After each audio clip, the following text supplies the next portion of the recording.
أعوذ بالله من الشيطان الرجيم بسم الله الرحمن الرحيم. Les amis, assalamu alaikum. On va essayer de parler de ce qu'on appelle les crimes commis par les hadiths au fil des siècles jusqu'à nos jours. Premier crime, c'est que les hadiths ont contribué à marginaliser le message d'Allah. C'est une réalité, c'est un fait.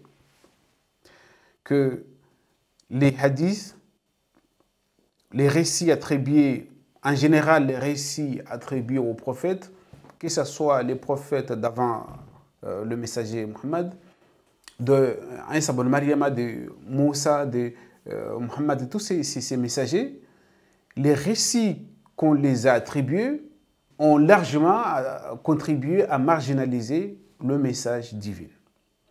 Le vrai message, le message d'Allah. Premièrement, que ce soit sur le plan dogmatique, le plan législatif, mais aussi au niveau d'adoration. Il n'y a que ces récits qui sont partout. Au point où la religion que nous avons aujourd'hui, où ces récits constituent une religion à part entière. Une religion à part, soit à part Al-Qur'an Karim, soit à part Al-Injil, soit à part Al-Tawrat. Il y a des religions qui viennent remplacer, normalement, c'est la religion d'Allah subhanahu wa ta'ala. Au point aussi quelqu'un, nous prenons l'exemple de Al-Qur'an Karim.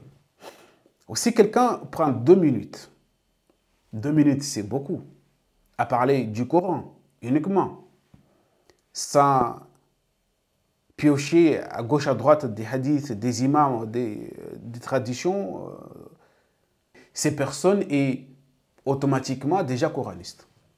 On l'accuse déjà de toutes les noms. Écoutez, ces 2 minutes, c'est pas beaucoup, 2 minutes à prendre, ces 2 minutes à parler du Coran. On surnomme déjà ces personnes coranistes. Que dire un jour? Que dire 10 minutes? Que dire 1 heure? Que dire 2 ou 3 jours? À parler que du Coran. C'est un coraniste. C'est un pauvre mec égaré. C'est un mec qui n'a pas de boussole parce qu'il parle du Coran. Bien évidemment, c'est un fait, c'est réalité, existe déjà de partout. Donc, à partir de ce moment-là, nous pouvons dire que ces hadiths, ces récits, en général, contribuent à marginaliser le message d'Allah. Deuxièmement, c'est que les hadiths, ce que nous appelons hadiths, les récits, ces mêmes hadiths, ces mêmes récits portent des accusations graves, très graves, à l'encontre du Coran, contre le Coran, contre le message d'Allah, contre la révélation. Tantôt le Coran n'est pas clair, tantôt le Coran n'est pas complet. Il y a des choses qui manquent, des versets qui manquent. Mais aussi, parfois, il y a des rajouts. Tout ça, vous les trouvez dans les hadiths. Ainsi, vous pouvez lire dans Sahih Muslim, que soi-disant Aïcha, la femme du prophète, disait que au début, la révélation coranique indiquait que 10 allaitements entraînaient l'interdiction du mariage. Puis cela fut abrogé par 5. Et à la mort du messager, cette disposition figurait dans le Coran. Écoutez, il y a une verset qui stipulait qu'il fallait 10 allaitements pour que le mariage soit interdit, pour que l'interdiction soit réalisée, soit établie. Mais ce verset est abrogé. Et tous deux, selon le hadith, ils étaient sur le Coran. Ils étaient tous deux, selon le hadith, ils étaient dans le Coran. Au moment où le prophète est mort, du coup, le message est achevé, le Coran est achevé. Donc, ces versets, ils étaient, mais aujourd'hui, on ne les trouve pas. Ils sont où? La question est simple. Où sont-ils? Ces versets, ils sont où? Donc, si ces hadiths est authentique, et qui est bien évidemment authentique pour certaines personnes, pour beaucoup de gens. Parce que on le trouve chez Sahih Muslim, c'est dit Sahih authentique, ça veut dire le hadith est authentique. Si ces hadiths sont authentiques, où sont-ils passés, les versets coraniques? Qui les a enlevés? Qui les a effacés? Qui les a enlevés du Coran? Qui les a soustraits du Coran? Donc toutes ces questions, il faut les poser. Mais bien évidemment, il n'aura pas de réponse. Il n'y aura que des insultes. Ça, c'est connu. Et c'est à partir de ces hadiths, de ces choses aussi infâmes, qui viennent accuser le Coran publiquement et librement, gratuitement, comme ça que le Coran n'est pas complet, des musulmans, des gens qui, soi-disant, portent la foi en ces messages coraniques. Ils viennent défendre ces genres de messages, ces genres de hadiths. Dire que les hadiths, masha'Allah, c'est authentique parce que chez Sahih Muslim, Sahih Bukhari, l'authentique de Bukhari, c'est... Non. Vous avez l'audace de défendre ces genres de hadiths qui dit que le Coran est incomplet.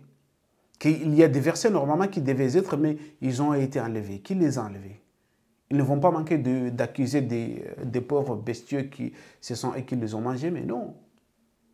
Il faut vous réveiller, ou il faut se réveiller. Dire que ces genres de propos, vous ne pouvez pas les défendre.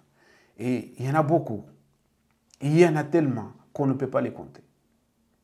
Dire que le Coran n'est pas complet. Parce que il a été dit par je ne sais pas qui, et donc, puisqu'il a été dit, il a été rapporté par Aïcha, colporté par Muslim, et ainsi de suite, il est authentique. Authentique et quitte à accuser le Coran, quitte à dire des choses inappropriées au Coran. Troisièmement, c'est qu'ils attribuent aux messagers, aux prophètes, des actions. Et ils lui donnent un statut qui est hors de son champ d'action. Par exemple,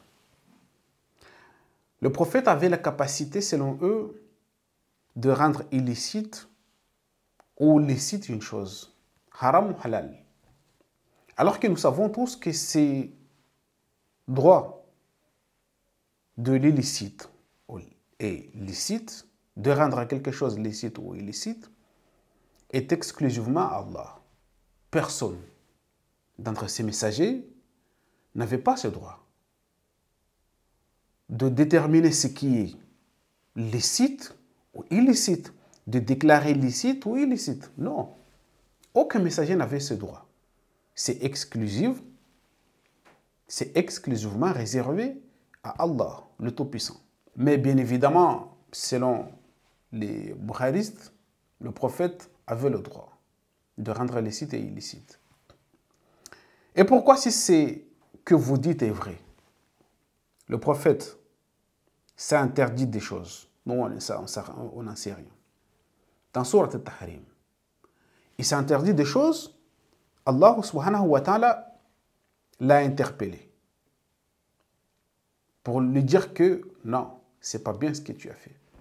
Si c'était le cas, que le messager, le prophète avait le droit de rendre licite et illicite, de réclamer quelque chose, de proclamer halal ou haram, avec Allah, parce que là, c'est avec Allah, il y aurait et avoir deux protagonistes qui avaient le droit de rendre licite ou illicite. Pourquoi? Lorsque le prophète s'est rendu quelque chose lui-même illicite, pourquoi Allah l'a interpellé?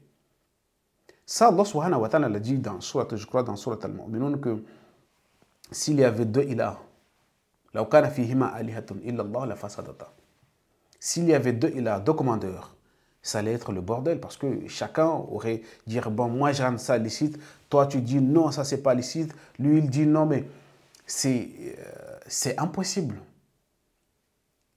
La fasadata, لو كان فيهما آلهة إلا الله لفسدتا. S'il y en avait deux, ça allait être le bordel parce que chacun allait s'approprier de ce qui lui a rendu licite ou pas, de ce qui lui a créé ou pas. Donc, ce que vous dites n'a aucun sens. Ya ayyuhan nabi, lima tuharrim ma ahallallahu lak. L'idée, c'est que le prophète n'avait pas le droit. N'avait pas le droit de rendre illicite ce qu'Allah subhanahu wa ta'ala l'a rendu licite pour lui. On est bien d'accord.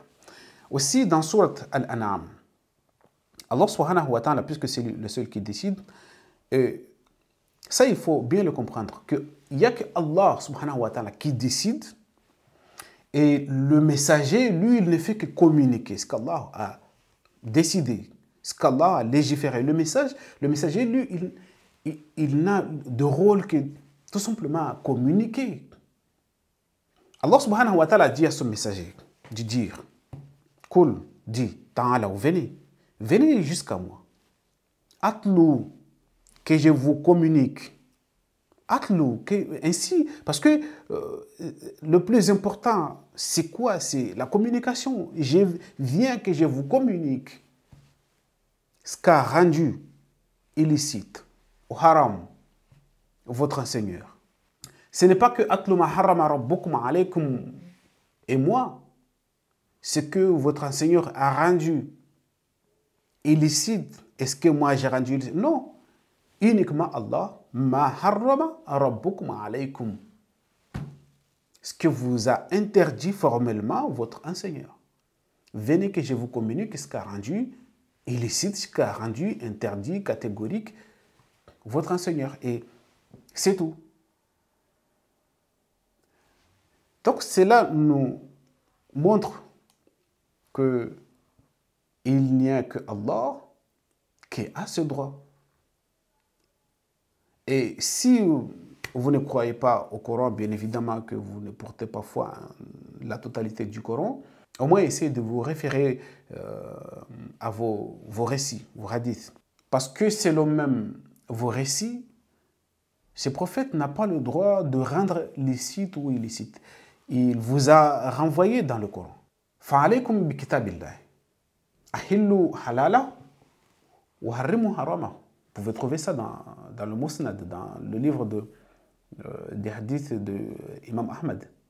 Au moins, si vous arrivez au moins à porter foi en vos hadiths, vous allez revenir au Coran seul. Puisque le prophète a dit, c'est très bien au prophète, disant que lorsque je ne suis pas ici, allez. Vous n'avez qu'à suivre uniquement le livre d'Allah, rendez licite ce qu'il a rendu licite et illicite ce qu'il a rendu illicite. Non. Et personne d'autre n'a le droit de rendre licite et illicite.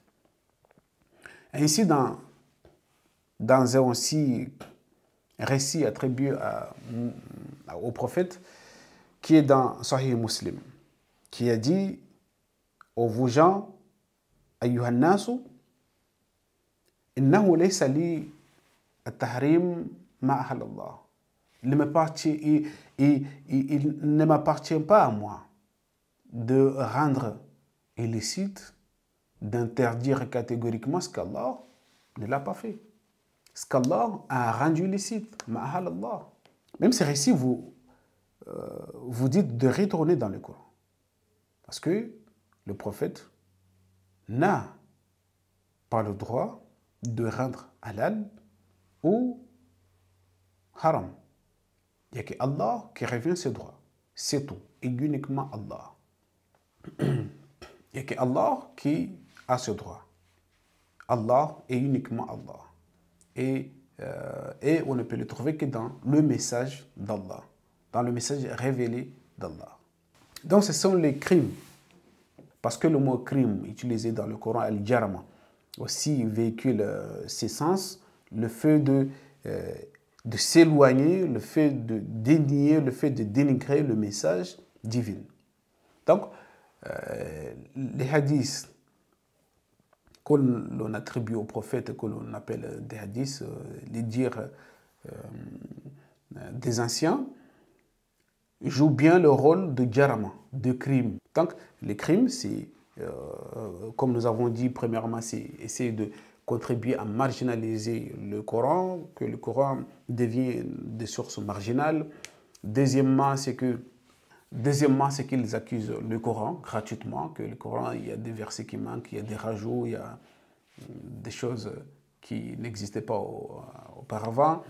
Et à la fin, ils attribuent au prophète un statut qui n'est pas dans son champ d'action, qui ne le convient pas du tout parce que ce n'est pas un statut auquel Allah subhanahu wa ta'ala lui a fixé. Wassalamu alaikum wa rahmatullahi wa barakatuh.